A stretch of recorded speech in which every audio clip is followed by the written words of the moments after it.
नमो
नारायणाय विन्द्रं पल्लाण्डन्न परमात्मने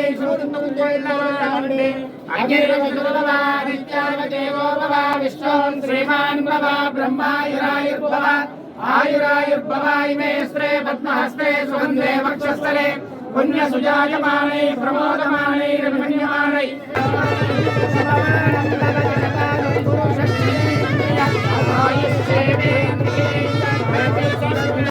అందరికీ నమస్కారం. Commissioner endowments Hanumantha. ఈరోజు కొండగట్టు ఆంజనేయ స్వామి వారిని దర్శించుకోవడం జరిగింది. చిన్న హనుమత్ జయంతి ఉత్సవాలు అంగరంగ వైభవంగా జరుగుతున్నాయి. భక్తులకు కావాల్సినటువంటి అన్ని ఏర్పాట్లు జిల్లా కలెక్టర్ గారి ఆధ్వర్యంలో జిల్లా యంత్రాంగం అన్ని ఏర్పాటు చేసింది. దాదాపు జిల్లా యంత్రాంగం అంతా కూడా ఇక్కడే ఉన్నారు. ఎంపీడీఓస్ మొదలుకొని అందరు జిల్లాధికారులు, డిఎస్సిడిఓ, డిపిసిడబ్ల్యూ, అంతేకాకుండా ఆర్డీఓ గారు వీరందరూ కూడా స్వయంగా పర్యవేక్షిస్తున్నారు.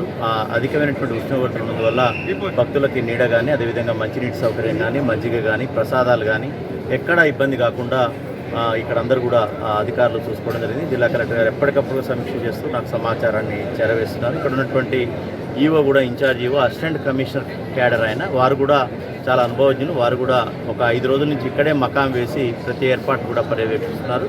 ఎక్కడ ఏర్పాట్లో లోపం లేకుండా పెద్ద హనుమత్ జయంతికి ఇదొక ప్రారంభంగా, ఇదొక ఉదాహరణగా చేయడం జరుగుతుంది. అదేవిధంగా రాష్ట్ర స్థాయి నుంచి కూడా మేము ఒక అత్యున్నతమైనటువంటి అధికారి, డిప్యూటీ కమిషనర్ని ఇక్కడ చేసినటువంటి, ఇంతకుముందు చేసినటువంటి అనుభవం ఉన్నటువంటి డిప్యూటీ కమిషనర్ కృష్ణప్రసాద్ గారిని కూడా 3 రోజుల క్రితం నియమించడం జరిగింది. వారు కూడా ఇక్కడే ఉన్నారు. రాష్ట్ర ప్రభుత్వ ఆదేశాల మేరకు పూర్తి స్థాయిలో ఇక్కడే ఉండి వారు ఈ యొక్క ఏర్పాట్లను పూర్తి స్థాయిలో సమీక్షించడానికి రావడం జరిగింది. వారు ఇక్కడే పూర్తి స్థాయిలో మకాం వేసి పర్యవేక్షించడం జరుగుతుంది. అంతేకాకుండా భక్తులందరికీ కూడా అన్ని ఏర్పాట్లు చేసినటువంటి జిల్లా యంత్రాంగాన్ని అభినందించడం జరుగుతుంది. హనుమత్ జయంతి, పెద్ద హనుమత్ జయంతి కూడా రాబోయే జూన్ 1 or 2 జరగబోయేటువంటి పెద్ద హనుమత్ జయంతి కూడా ఇదే రీతిన ఇంకా ఎక్కువ మంది, లక్షల మంది భక్తులు వచ్చే అవకాశం ఉంది. కాబట్టి అతి పెద్దగా ఏర్పాటు చేయడానికి కూడా